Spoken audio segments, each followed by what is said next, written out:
The media is consumed this week with a leaked document purportedly written by Justice Samuel Alito about private deliberations within the Supreme Court regarding the Dobbs case, the case that might overturn Roe versus Wade. The progressive left, as you might imagine, is already losing their minds. So today I want to give you some answers to some common hysterical arguments that you're probably going to hear in the days ahead.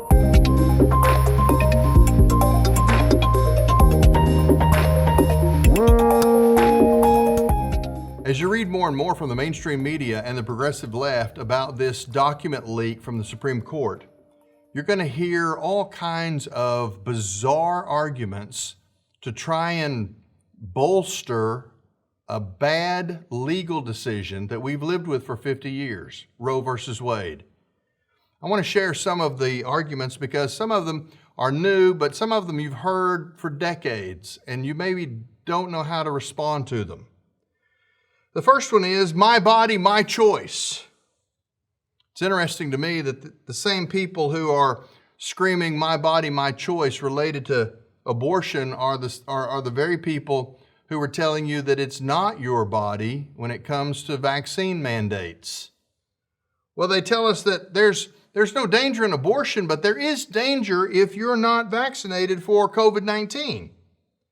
Well, it seems to me that the danger should only be for the person choosing not to vaccinate, not the person who has the shot. If the shot was effective, and if it was really a matter of choice, then the whole policy of no jab, no job must be political. And besides, they say there's danger if you don't get a vaccination, but there's no danger to abortion, not unless you're the baby. The baby ends in certain death, unlike a vaccine that may or may not lead to illness. The question has always been, when is a person a person? Joe Biden gave away the store this week, responding to the news of this leak from the Supreme Court. The President of the United States actually got lazy with his newspeak abortion language, and he said, we won't allow the court to determine who can abort a baby. Wait a minute, what did he say? Who can abort a baby? I thought it was only a clump of cells. I thought it was a fetus. You see, the left for generations has been very careful with their language here, because if you admit that what is inside a woman's body is a baby, well, then the question of personhood is settled. Game over. What that tells me is that the progressive left, despite all of their propaganda, they know what's true about babies. In fact, that fits precisely with what the Apostle Paul tells us in Romans chapter 1. Speaking about the world, he said, for even though they knew God, they did not honor him as God or give thanks, but they became futile in their reasonings, and their senseless hearts were darkened. Claiming to be wise, they became fools. The first chapter of Romans argues that the world knows enough about what's true that there is an aggressive suppression of truth so that we can pretend that we don't have to live by it. My body, my choice. The other side of that argument that I've heard over the years is, well, if you don't have a uterus, you have no say in this question. Well, here's the simple answer to that. Truth is not conditional to the gender of the speaker of truth. I'm not a woman. I don't have a uterus. But I know what's true and I know what's false. And to disqualify my voice from the public square on matters of what is right and wrong is nothing more than a propaganda shield to try and prevent alternative viewpoints from seeing the light of day. Here's another argument that you're going to hear. Well, you can't ban abortions. They'll just go underground and they'll be more dangerous. Women will die if Roe v. Wade is overturned.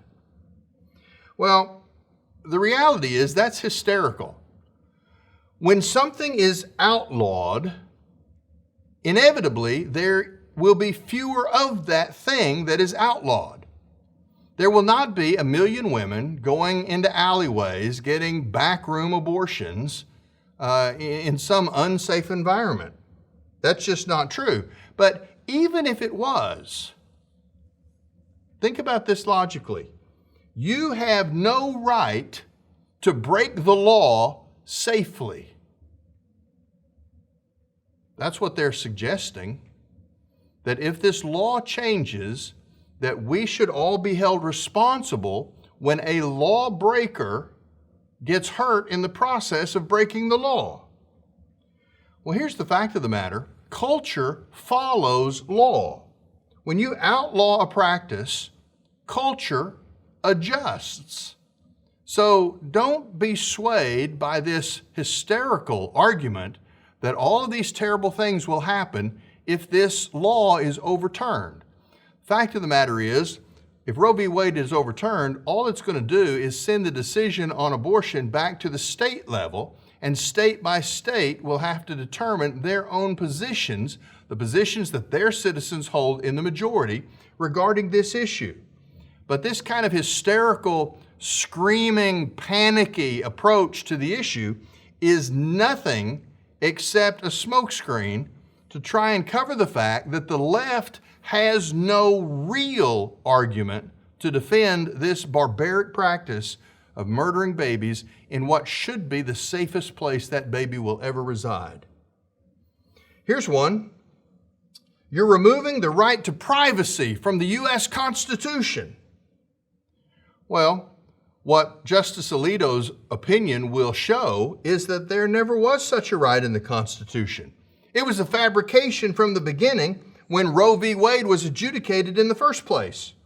It only took us 50 years and 63 million dead babies for the Supreme Court of the United States to recognize the bad lawyering that went into that ruling in the early 1970s. We're not doing any injustice to the Constitution. In fact, what the justices are saying is, if it's not in the Constitution, we can't invent it out of whole cloth. We can't pretend that it's there. Ask anybody who uses this argument to show you exactly the line in the Constitution that will be removed or altered by this decision of the Supreme Court coming up in a few weeks. Here's an argument.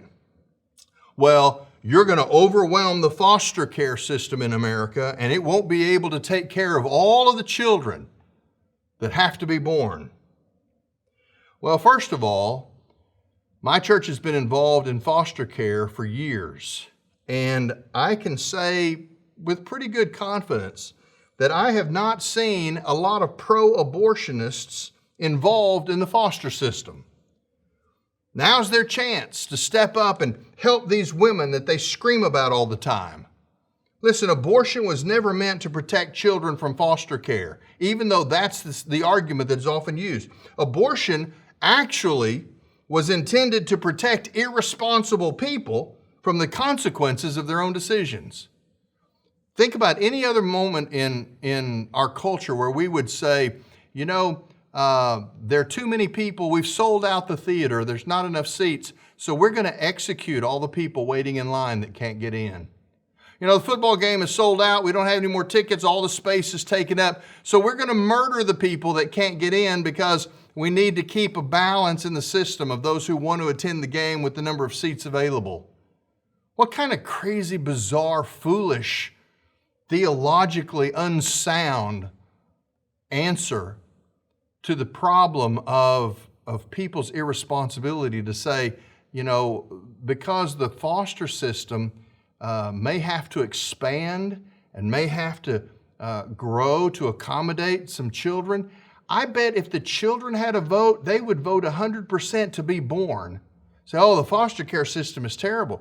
The foster care system is designed to take care of babies. It is overwhelmingly staffed by families of faith. That is, people say, well, the church better pony up their money because of all these unwanted children. We're going to have to see if they're going to take care of them. Okay, let's talk about that argument. The church better pony up their money. First of all, I don't know what world you've been living in, but that is exactly what's been happening for the last 50 years.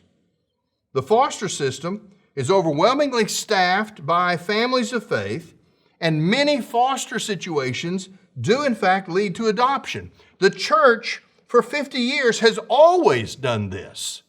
So this idea that pro-life forces are screaming to stop abortion, but we somehow don't care about the children. We've stepped up. We've been the ones caring for the children that have been allowed to live all this time.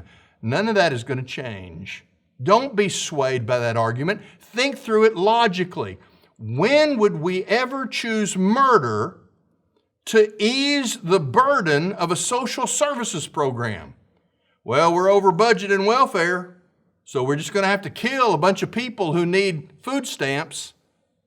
The argument is absurd, and yet it's used in the abortion conversation, and it's accepted at face value without any thought given to it. Secondly, why does nobody ever see the hypocrisy of that critique? We do care about those single mothers and their difficult circumstances, but the people who want sex without consequences are responsible for the children they sire, period. Sex creates new people. People who have sex are responsible for those new people. This is why the Word of God has prohibitions against sex outside of marriage. The Bible is not anti-sex. God invented sex.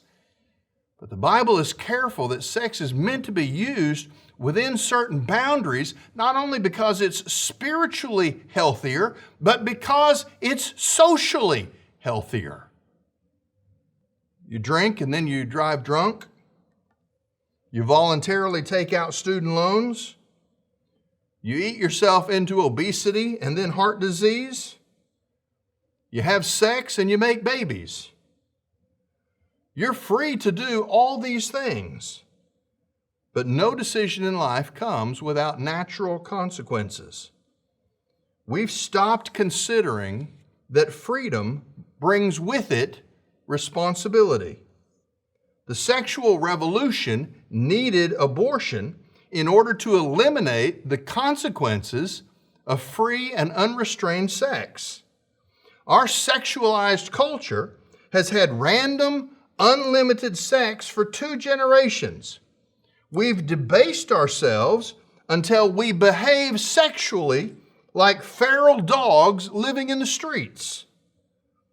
And then we legalized murder to cover up our sins. I pray that these shameful decades, marked by Roe versus Wade, are quickly coming to an end. And I think there will be generations in the future who will look back at this 50-year period where 63 million babies were murdered. Do you know we rank with North Korea and China in this category? Is that the company we want to keep? I think generations in the future will look back on this era and they will say, what in heaven's name were those people thinking? Proverbs chapter 1, verse 7 says this, "The fear of the Lord is the beginning of knowledge. Fools despise wisdom and instruction." If you have an argument, a debate, a conversation over this topic in the weeks ahead, and any of these arguments come up, you are talking to a fool. For us, we start every argument with the fear of the Lord, because that is where wisdom comes from. That is how we know what is true, and that's how we know how to approach these conversations and debates with the people around us. Do not back down. Do not run away. Do not let these statements go unchallenged. They are easily shot down if you and I just have the courage to have the conversation.